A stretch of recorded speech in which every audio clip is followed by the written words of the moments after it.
Seja muito bem-vindo a mais um episódio do Agora Vai Cast, o conteúdo que vai te ajudar a ter uma vida mais saudável. E o tema de hoje é contribuição, mais uma vez, da Graciane Barbosa, diretamente Sim, do somos BBB. assíduos de BBB.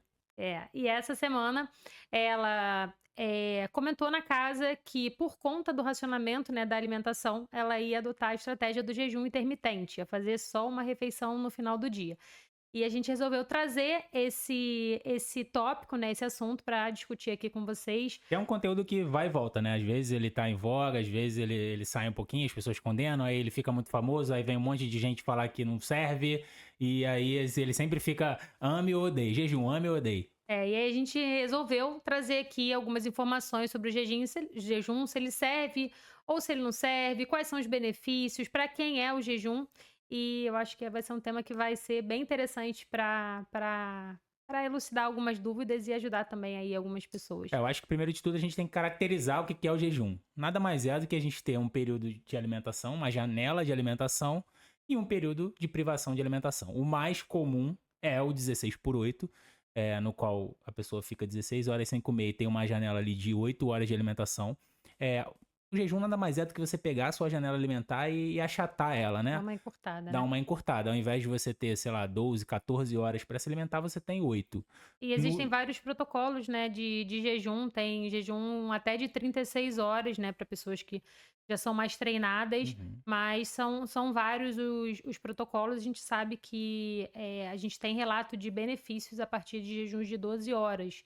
Então, varia de pessoa para pessoa, enfim. No geral, o que a gente consegue perceber, primeiro de tudo, é com relação à organização. Então, ele se encaixa primeiramente numa rotina de quem tem uma vida muito corrida, passa muito tempo longe de casa, e aí, para se organizar a fazer 3 refeições, fica mais fácil do que para se organizar para fazer 4, 5 refeições. Então, num primeiro momento, ele seria para essa pessoa que tem uma vida um pouco mais atribulada, uma vida um pouco mais corrida, né? E aí a gente achatando essa janela de alimentação, a gente também vai ter uma redução, né, da ingesta alimentar nesse período, porque as refeições acabam ficando um pouco mais volumosas e a saciedade, né, e a saciação, elas acabam chegando com mais facilidade. A gente Então, acaba tendo esse controle calórico mais facilitado por conta desse encurtamento desse período de alimentação. É, mas a gente precisa dizer também que não precisa ter uma alimentação muito restrita. E ele até facilita nessa questão de como você tem menos tempo para se alimentar, você consegue colocar refeições com mais volume, né? Então, se você adota ali o jejum a partir de meio-dia até umas 8 horas da noite, por exemplo, você vai ter aí, no geral, 3 refeições, né? Almoço, lanche da tarde e jantar.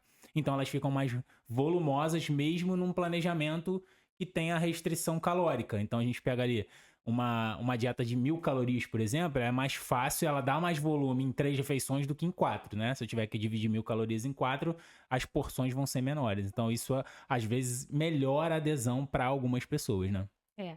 E a gente já recebe muitos pacientes aqui no consultório que já vêm com o hábito de jejuar, mesmo sem eh, dizer exatamente que faz jejum, né, então pessoas que acabam não tomando café da manhã, não tendo costume de fazer café da Não manhã, sentindo fome de manhã também, né? não tenho fome e tal, e essas pessoas acabam começando a alimentação ali por volta de meio-dia, que é o horário do almoço.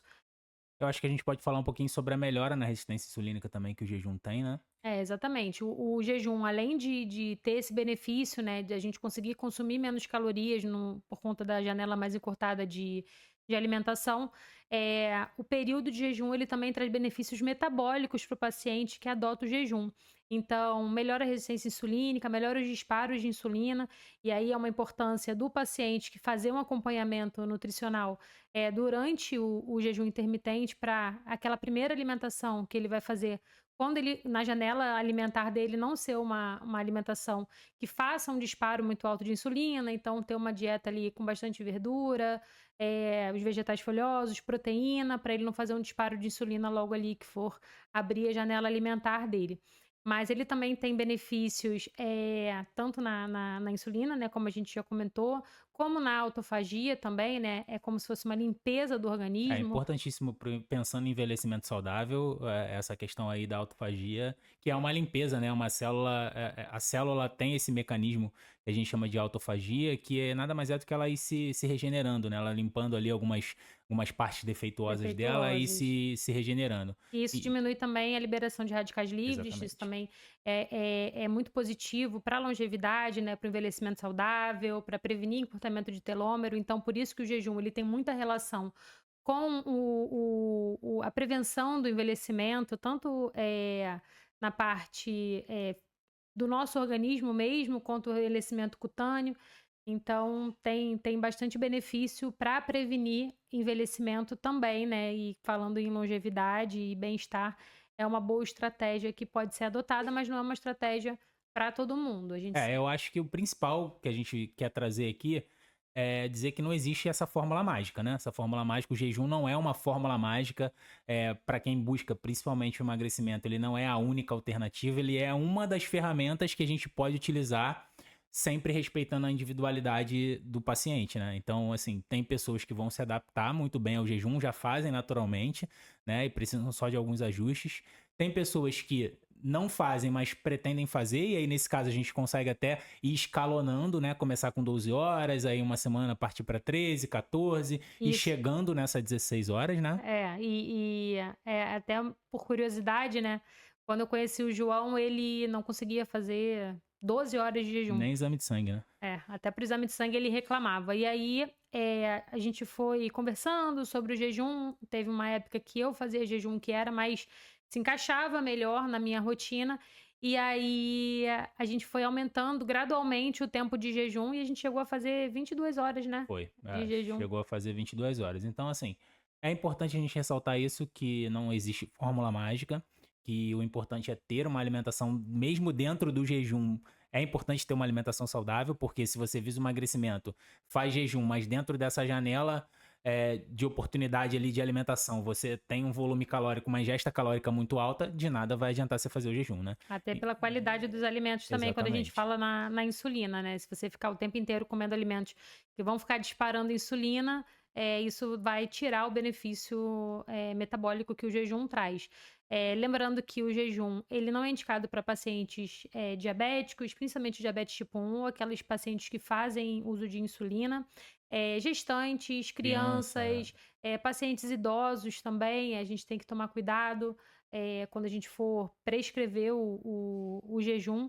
E lembrar que, assim, mesmo sendo uma estratégia que é muito popularizada, né, muita gente já pula uma refeição, o acompanhamento por profissionais de saúde, ele é bem importante, até para a gente poder, como o João falou, colocar dentro dessa janela alimentar alimentos de boa qualidade nutricional, que você consiga alcançar tanto os micronutrientes quanto os macros, que você fique saciada nesse período e que você consiga ter todos os benefícios da estratégia, né. a gente consegue perceber muito em consultório pacientes que chegam e tentaram adotar essa estratégia do jejum e conversaram muito próximo com a compulsão alimentar, né? Porque fizeram uma restrição calórica muito pesada, pularam a refeição e aí chega aquela fome do final do dia e ela bate e aí acaba comendo alimentos de densidade calórica muito alta. Então, Em volume também. e- E é importante lembrar também que pessoas com compulsão alimentar, né, também devem evitar o jejum, porque ou pelo menos, né, fazer sobre acompanhamento para que esse jejum seja programado, e progredido de forma gradual, para que o paciente consiga ter os benefícios e não tenha, por exemplo, um episódio de compulsão aí quando for abrir a janela alimentar dele. então acho que é isso, né? A mensagem que a gente quer trazer aqui. Não existe essa fórmula mágica, o jejum intermitente é mais uma estratégia dentro das diversas estratégias que a gente tem, tanto para o emagrecimento quanto para uma vida saudável, e que é sempre importante procurar um acompanhamento médico, nutricional, para introduzir alguma nova estratégia, porque 90% das pessoas aí, quando tentam fazer por conta própria, acabam Não tendo os desenvolvendo, não benefícios, tendo os né? benefícios e desenvolvendo outras complicações. É isso. Deixa o like, se inscreve no canal, não esquece de compartilhar o conteúdo. A gente se vê, até a próxima. Tchau!